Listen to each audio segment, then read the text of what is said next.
It's a war against a common enemy, the novel coronavirus, COVID-19.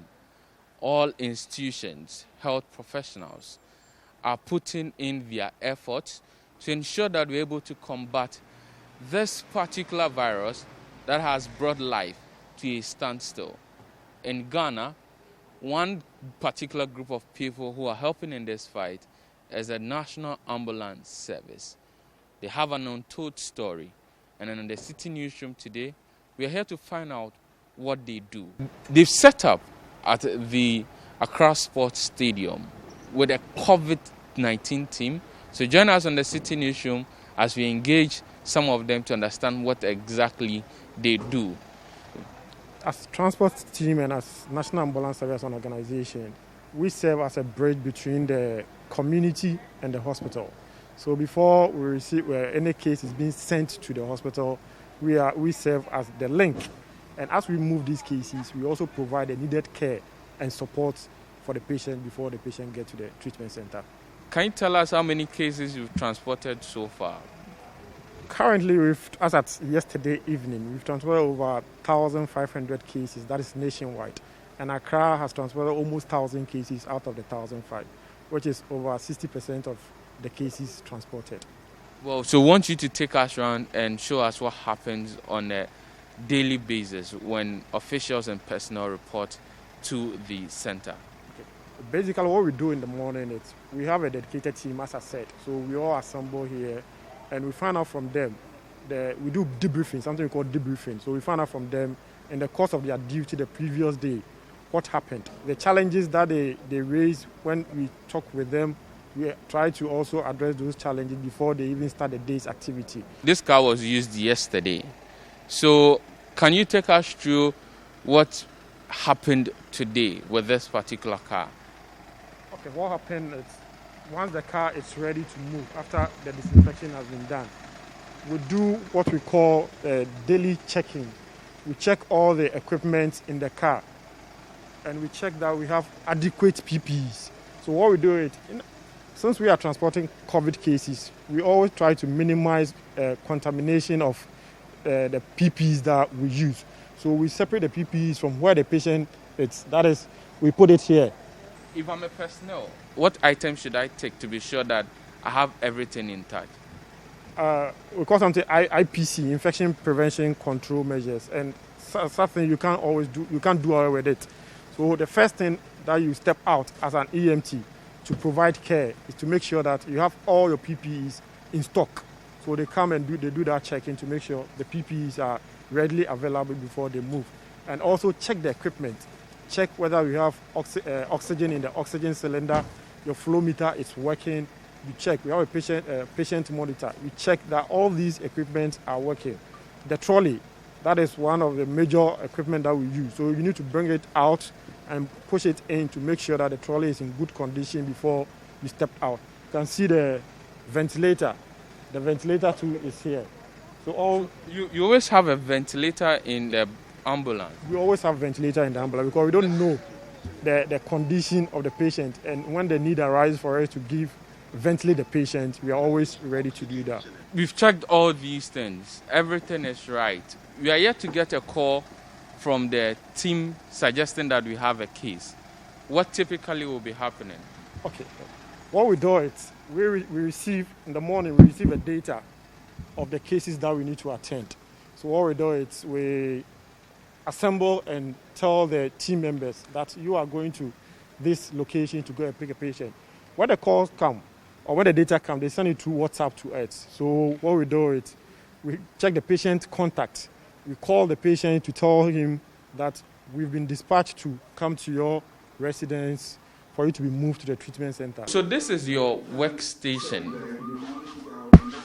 So when you get a call, even before you move out, you have to make sure that some protocols are observed right here. This is the app we are using as a service.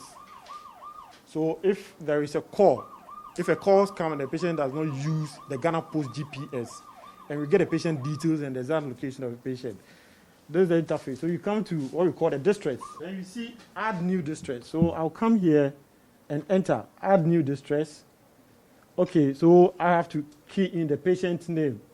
Then why the call? Transport of suspected COVID case. So I'll just come here and click on submit.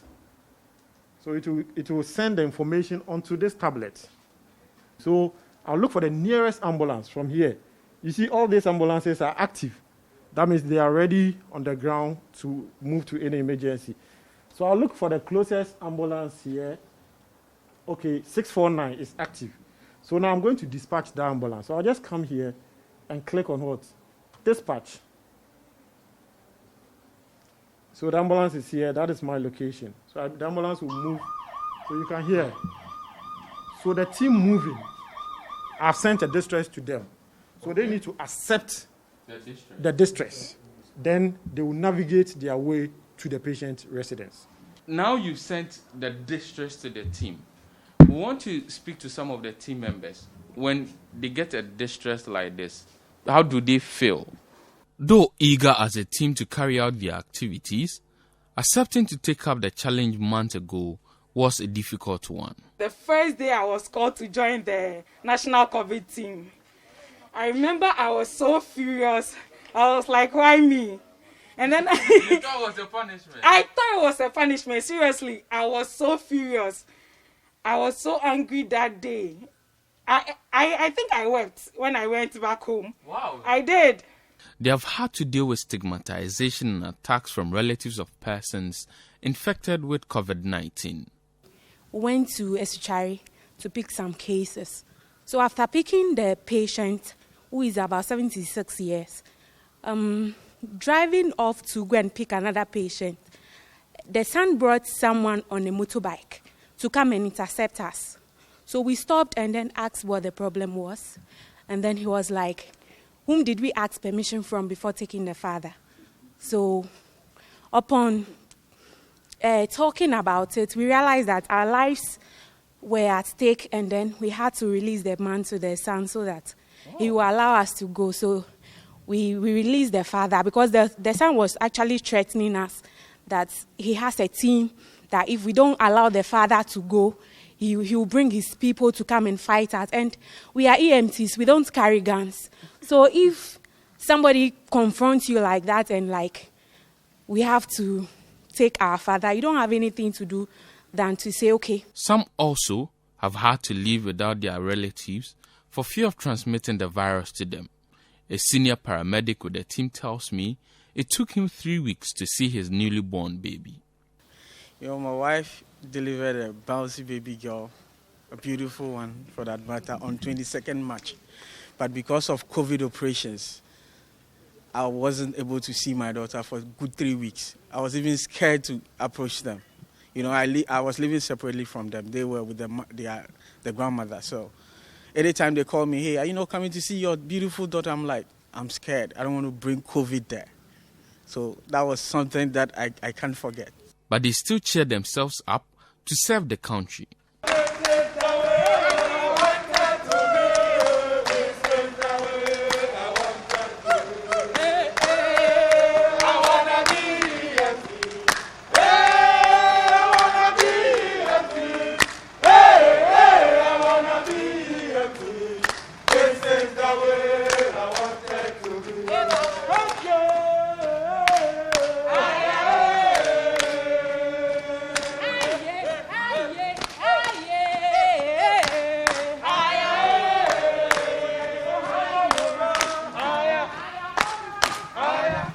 It's a psychiatric case we are translocating to Pantan Hospital. I hope the patient is stable. Okay, so we are on our way. Thank you very much. So that's a distress that has been received, and the officers are on their move, about to go and pick this particular patient to the treatment center. This is despite the challenges that they face.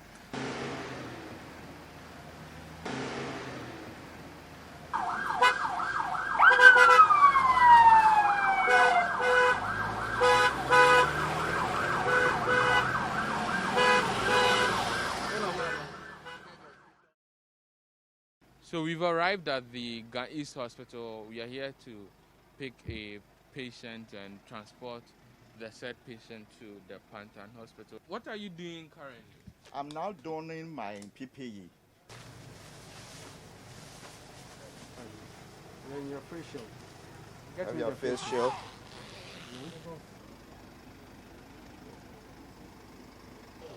So this is the patient from the Gan East Hospital. She's been transferred from the Gan East Hospital to the Pantan Hospital, as we are being told, and some kind of disinfection exercise has been done on her.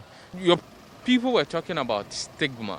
Now we've come to your hospital, but typically, do you always go to people's homes? So what happened is we developed a strategy that we want to also help to reduce the stigma in the community. So once people see that there is an ambulance in the community, quote unquote, they assume that there is a COVID case in the community that needs to be picked. So they always come out and come and see who is being transported to the treatment center. Then they will tag that household that the person comes from. So basically what we did was we spoke with them. Anytime we get a call, we get their contact, we talk to them that they should walk about 200 to 300 meters from their residence so that we pick them up to the treatment center. And since we started our approach, it has worked perfectly for us. Let's talk about PPEs. Do you have enough? Yeah, as it stands now, we are short of PPEs. The PPEs that we receive a larger chunk of the cloth PPEs. But ideally, when you are dealing with infectious diseases, you need to use the appropriate PPEs. And in instances like we are picking a patient who is confirmed or suspected cases, we need the N95 and even the surgical masks. But the N95 is the appropriate PPE to use when you are transporting COVID cases. Finally, how has the one constituency, one ambulance helped in this fight? Truth be told, the ambulance came on time. And immediately it was commissioned. Just a few weeks later, then we started having this pandemic in the country. So it came on time. It has really helped in discharging our duty. Thank you very much. So that's it. From here, we'll be moving to the Pantan Hospital. After arriving at the destination, the ambulance is thoroughly disinfected and officials undergo what they call doffing. Anytime we get to the treatment center, there is always a standby disinfection team. As you can see, they are fully dressed up and they are disinfecting the ambulance, and the personnel who was part of the patient in the patient compartment will also be disinfected.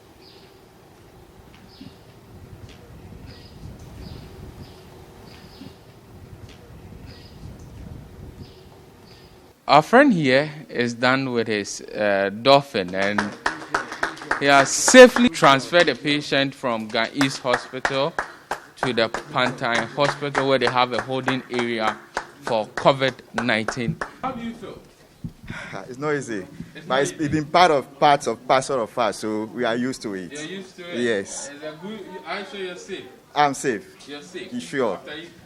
How many PPEs do you think you've used on the average? I mean, you've used like about 8 gloves? Yes. Just for one trip? Yeah, because more than 8. More than 8? Yes. Sometimes a packet. I guess this is where your PPEs get finished. Oh, sure, because you can't use the same gloves at the same time. As soon as you were watching me while doffing off, at the point that every PPE that you doff it off, you need to take the gloves off, spray your hands with chlorine. So that is it. Oh, thank you very much. So it's been a day with the COVID-19 team of the Ghana National Ambulance Service, who are also helping in this fight against COVID-19. And we say kudos to all health professionals who are playing their role to help fight and end this pandemic. Reporting for Citi News, Hansen Ajeman.